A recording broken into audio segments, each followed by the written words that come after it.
Now, most of John Carpenter's films have been given some 4K love, with the exception of Big Trouble in Little China, which I think there's some kind of rights issue holding that up, and the last movie he directed called The Ward, which stars Amber Heard. As far as I know, that one hasn't gotten a 4K release yet. But Scream Factory has recently released two of his later films in his filmography, which is Vampires, and Vampires is the one we're going to talk about today. But they've also released Ghost of Mars, which this isn't the 4K release, but I did order this one and I got a shipping confirmation for it today, so I should be seeing that pretty soon. But today we are going to talk about Vampires from 1998. This is a 1998 supernatural horror film, kind of a Western supernatural horror film. It takes place in present day, 1988 anyway. But we're going to talk about the film. I'm going to review it. I'm going to recap it a little bit, and then I'm going to rate it on a scale from 1 to 5, 1 being the lowest, 5 being the highest. And if you haven't done so already, now would be a good time to go ahead and like this video and subscribe to my channel. I'm Dave Watkins, Watkins Films. Now I also want to point out, you see these posters behind me, I got them as part of a bundle from the Scream Factory or Shout Factory site.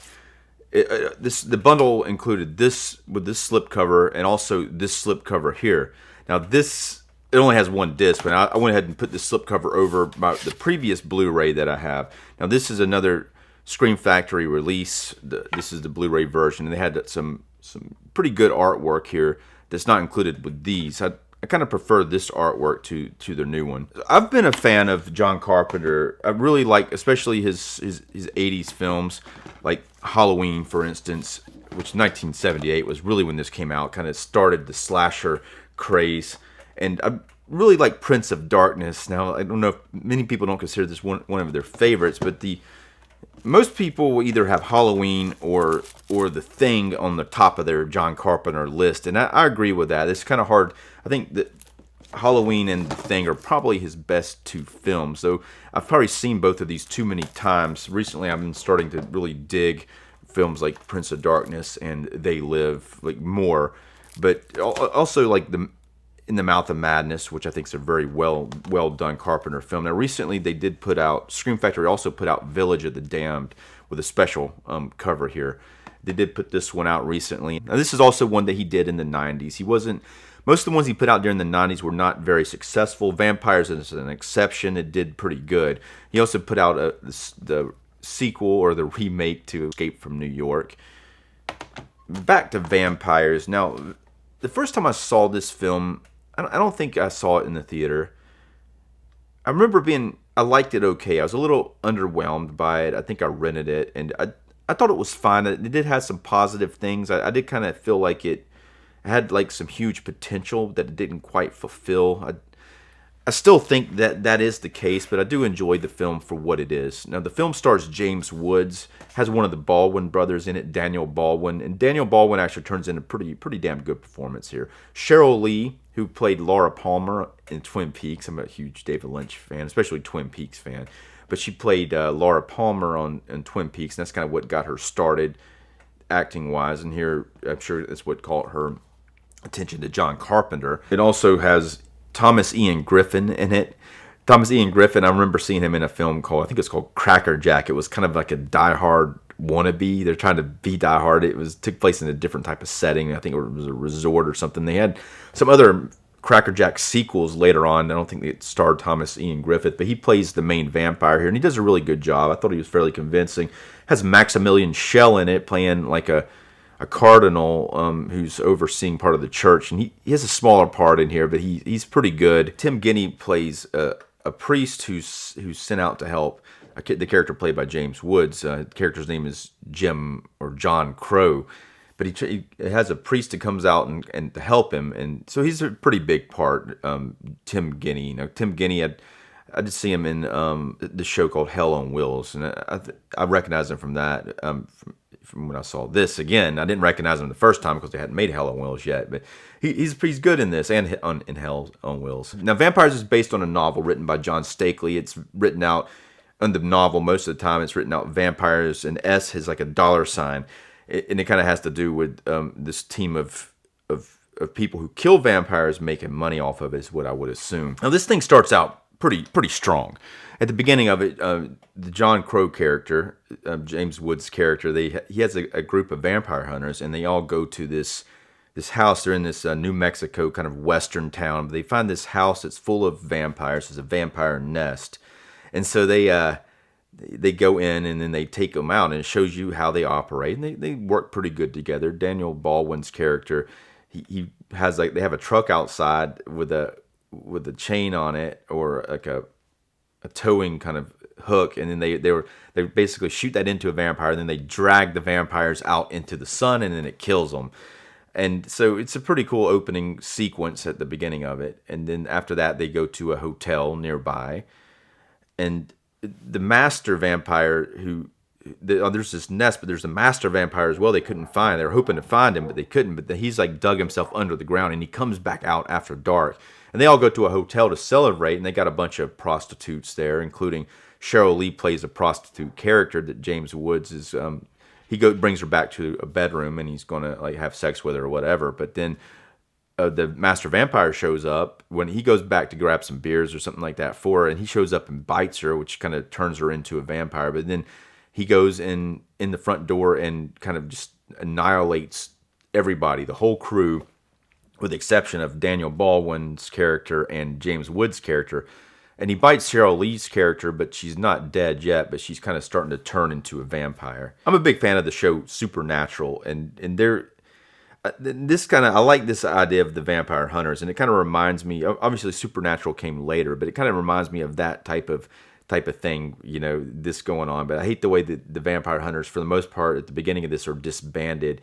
And it ends up being mostly James Woods' character, with kind of the help of Daniel Baldwin. Basically takes Daniel Baldwin and he tells him to take Cheryl Lee's character away, because he knows he wants to use her to find the master vampire, because he knows as she starts to turn that it will lead them to the master vampire. And so he wants to keep her alive, but then he goes and does some other things. So he has to go and bury everyone who was killed, including the rest of the prostitutes in his team. He has to stake them in the heart, make sure they're not going to come back and turn into vampires. And he goes and talks to the cardinal. This is a Vatican-sponsored vampire hunting team. He goes and talks to him, and he gets a new reassigned priest, which Tim Guinea plays, and he calls him Padre. But he feels like something's not right with the Vatican team, and he feels like there's a spy in the midst of the vampire team. He suspects Tim Guinea's character, and at one point they're driving down the road, and he takes him out, and he starts beating him up, I think he starts kind of trusting him after that. But there's some very odd conversation after he's back in the truck and they're driving, and he starts asking Tim Guinea's character if he got some wood, I guess while he's beating him up, because Tim Guinea's character is a big fan of his vampire hunting stuff. And so that's an odd conversation to have, and then later on they kind of bring it back. It's kind of like a joke, I think. Now, I'm not going to go through every plot point of the film, but I will say I do like the idea, and I do like James Woods' character, and I do like the way he plays it. I would have liked to have seen. There's a sequel to this. He's not in it. It has John Bon Jovi in it playing a different character. It's called Vampires Los Muertos, and I haven't actually seen that film. It might be pretty good. I don't know. I haven't really given it a fair shake, I don't think, but I do need to. Maybe they'll come out with a 4K release of it eventually. But like I say, there's something about it just doesn't quite gel the way that I would like for it to. But I think that some of the stuff there works pretty good.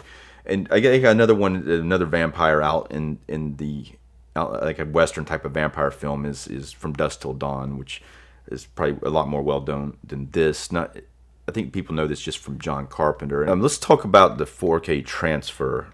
Now, I do have this Blu-ray here, previously released by Scream Factory, and I did compare it to this film. Now, when I was watching the film, I do like the way that it looks. Now, it looked a lot redder than I remembered it looking. It looked a little darker than I remembered it looking as well. No, it wasn't so dark that you couldn't see it, but it was just there's a lot of exterior day scenes in this film, but it almost had this. It almost felt like they pulled down like just the brightness in general, just to make it seem more moody or more dark. Looking back at this, it is kind of there, but this is definitely a lot brighter throughout. Now, just because they make it dark, like I said, it doesn't mean you can't see things, and nothing looks so dark that you're like don't know what's going on. But it does, and I guess it maybe enhances the mood a little bit. The grain, as far as the film grain, it's there, but it's not distracting. It's there like it should be, but it looks good. Now, very rarely do you see a scene in here that has any kind of natural looking skin tones. Maybe because it's shot in the desert, and maybe that is like the way that the lighting looks there, which I could see that being a thing. I remember reading something about Once Upon a Time in the West, and they said that was kind of what it looked like when they were out there shooting that film. So maybe that was what was going on here, or maybe they try to make it look like that on purpose. But I think it looks good as far as the 4K transfer. I think it looks better than this. Just looking at the quality, there's you see a huge uptick in the amount of detail you see on people's faces and on close-ups, and just in general, you're going to see more detail in the film, and it looks substantially better in 4K. I think they did a good job. I'm going to read a little bit about what exactly that they did do. So it says a new 4K restoration from the original camera negative. So it does say it has a restoration, and that's really the only thing new in this release. It has all the previous extras that were released through this one. Let's take a look real quick. I'm just going to show you so here's the inside of it. It's the same as the outside. And there's your disc. You got a 4K and a Blu-ray disc. Now, I'm going to go ahead and rate this thing. I'm going to rate it on a scale from 1 to 5, with 1 being the lowest, 5 being the highest. I'm going to give it a 3.5 star rating, leaning towards a 3. It's probably too generous of a rating. I do like the film, and I like the fact that John Carpenter directed it, and it is a fun film. So I'm gonna go with 3.5 stars. I'm gonna give Scream Factory a 4 star for their presentation here with the 4K transfer, and also getting these posters. Even though I do like the artwork better on the previous Blu-ray. I really like this a lot better than these. This is the original poster, which you see the red. I guess this kind of there's some redness going on, but they really wanted to let you know that there's a lot of red in the film here. And also on their new special, which I keep trying to do this to see it the right way, but this is how it goes. Their new special slipcover that you can only get through the Scream Factory site, so you can go on there and check that out. So anyway, if you've seen this film before, let me know your thoughts on it. And if you haven't done so already, go ahead and like this video, subscribe to my channel. I'm Dave Watkins. Thanks for watching.